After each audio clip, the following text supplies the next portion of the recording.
Hello বন্ধুরা, good morning. আপনারা সবাই ভালো আছেন আশা করি। আমিও ভালো আছি। আজকে প্রচুর রোদ উঠেছে। তো চলুন আজকে কি রান্না করা যায় দেখি।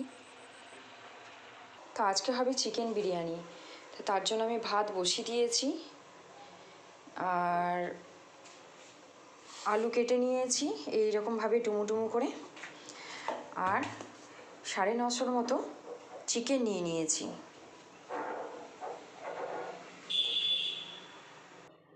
বিরিয়ানি করার জন্য যে আমি বন্ধুরা ভাত বসিয়ে নিয়েছি, যখন এই পর্যায়ে ভাতটা হয়ে যাবে তখন আমরা এর মধ্যে পরিমাণ মতো লবণ দিয়ে দেব।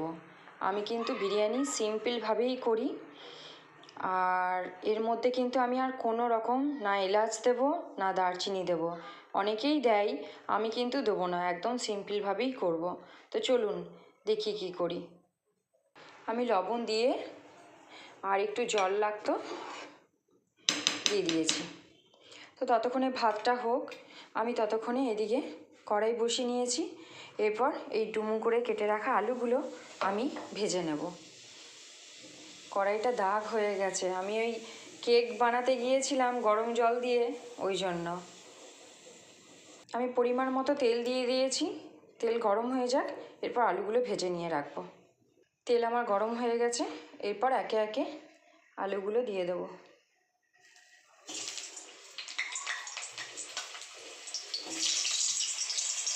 ভাতটা আমার হয়ে গেছে, এরপর মাঠটা গেলে নেব। আলুগুলো আমার এক পাট ভাজা হয়ে গেছে, আর এক পাট ভেজে নিয়ে তুলে নেব। আলুগুলো যতক্ষণ না ভাজা হয় ততক্ষণ আমি এটা মশলা করে নেব।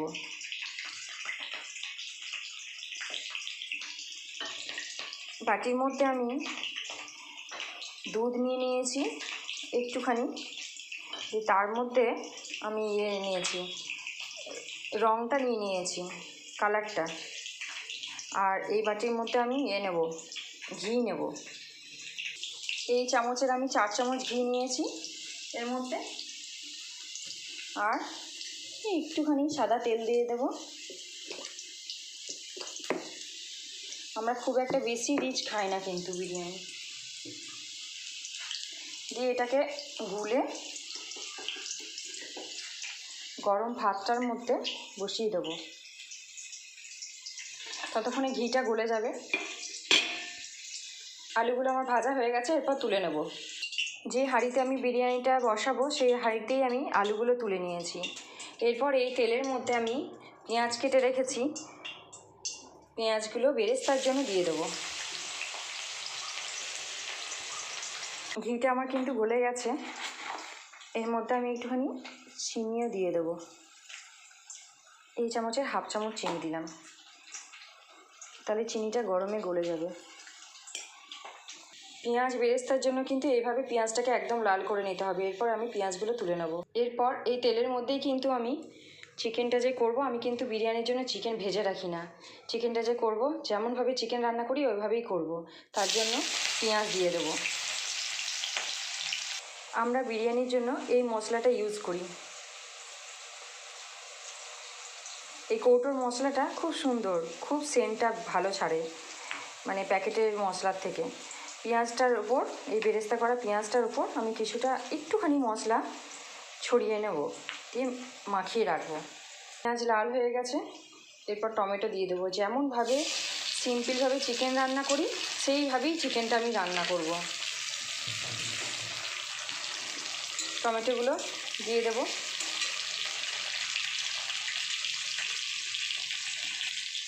আদা রসুনের পেস্ট দেবো,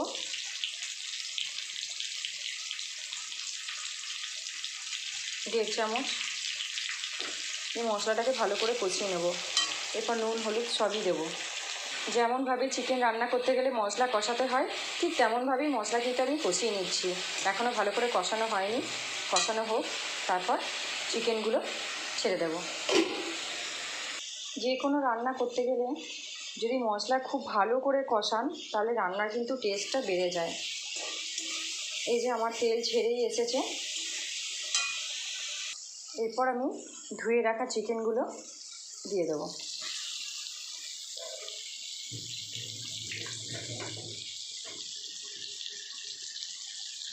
চিকেনগুলো আমি দিয়ে দিয়েছি, ঠিক সুন্দরভাবে চিকেনগুলো আমি কষিয়ে নেব।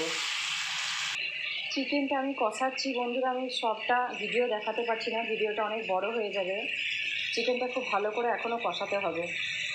চিকেনটা আমার মোটামুটি কষানো হয়ে গেছে, আমি আলুগুলো দিয়ে দেবো, আলুগুলো নিয়ে আবার কষাবো। আলুগুলো যখন বন্ধুরা আমি ভেজে নিয়েছিলাম তখনই অর্ধেক সেদ্ধ হয়ে গেছে। চন্দ্রমুখী আলু তো বেশি সেদ্ধ হতে সময় লাগে না, এই জন্য লাস্ট মোমেন্টে আমি আলুগুলো দিলাম। চিকেন দেখুন ছেড়েই যাচ্ছে, তার মানে চিকেনটা মোটামুটি সেদ্ধ হয়ে গেছে। একদম যেভাবে চিকেন রান্না হয় বন্ধুরা দেখুন, আমি সেইভাবেই চিকেন রান্না করছি। এরপর হয়ে গেছে কষানো, এরপর আমি জল দিয়ে দেবো। দেখুন কতটা জল দিয়ে দিয়েছি। ভালো করে সিদ্ধ হোক, চিকেন আর আলু সিদ্ধ হয়ে যাক, তারপর দেখাচ্ছি। চিকেনটা আমার হয়ে গেছে, এই পর্যায়ে আমি একটু ধনেপাতা কুচিয়ে দিয়ে দিলাম। এরপর চিকেনটা কিন্তু আমি নামিয়ে নেব। আর ঝোলটা আমি কেন রেখেছি দেখাচ্ছি। স্টিমে আমি দেবো বলে তাওয়া গরম করতে বসিয়ে দিয়েছি। তেল চিনি কিন্তু একদম গলে গিয়েছে, এরপর এটাকে নামিয়ে নেব। বিরিয়ানিটা যে হাঁড়িতে আমি করব সেই হাঁড়ির মধ্যে আমি কিন্তু একটু তেল দিয়ে দিয়েছি, তো তেলটা আমি হাঁড়ির মধ্যে পুরো বুলিয়ে নেব। এই ভাতটা আমি এই তেল যে বুলিয়ে নিয়েছি হাঁড়ির মধ্যে কিন্তু এক লেয়ার করে দেব। এই যে বন্ধুরা আমি একটা লেয়ার দিয়ে নিয়েছি, এরপর এর মধ্যে বিরিয়ানি মশলা দিয়ে দেব। আর ভাতটা যখন কাটবেন তখন এরকম প্লেট ব্যবহার করলে খুব ভালো হয়। এরপর আমি বিরিয়ানি মশলাটা এইভাবে ঠিক ছড়িয়ে নেব। আমি কিন্তু আগেই বললাম আমি একদম সিম্পল বিরিয়ানি করব, না কেওড়া জল না ওই গোলাপ জল। তারপরে এই ঘি আর এই যে চিনিটা আমি গলতে দিয়েছিলাম এই লেয়ারের ওপর দিয়ে দেবো, 2 চামচ 3 চামচ দিয়ে দেবো।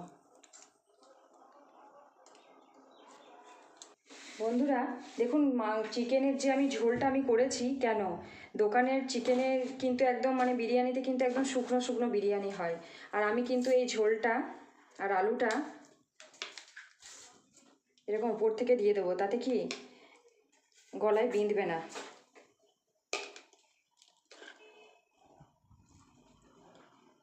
এই যে বন্ধুরা আমি একটা লেয়ার করে নিয়েছি, এরপর আমি এর উপরে ভাতগুলো কিন্তু আর একটা লেয়ারে দিয়ে দেবো।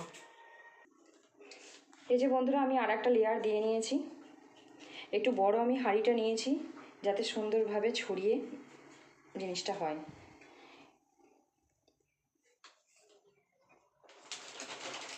এরপর আমি এর মধ্যে বিরিয়ানির মশলা আবার দিয়ে দেবো।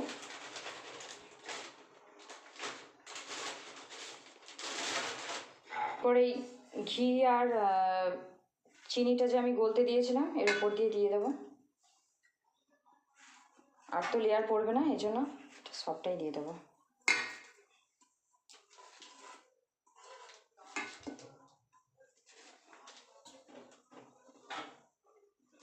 আর উপর থেকে কিন্তু একটু ঝোলটা দিয়ে দেবো।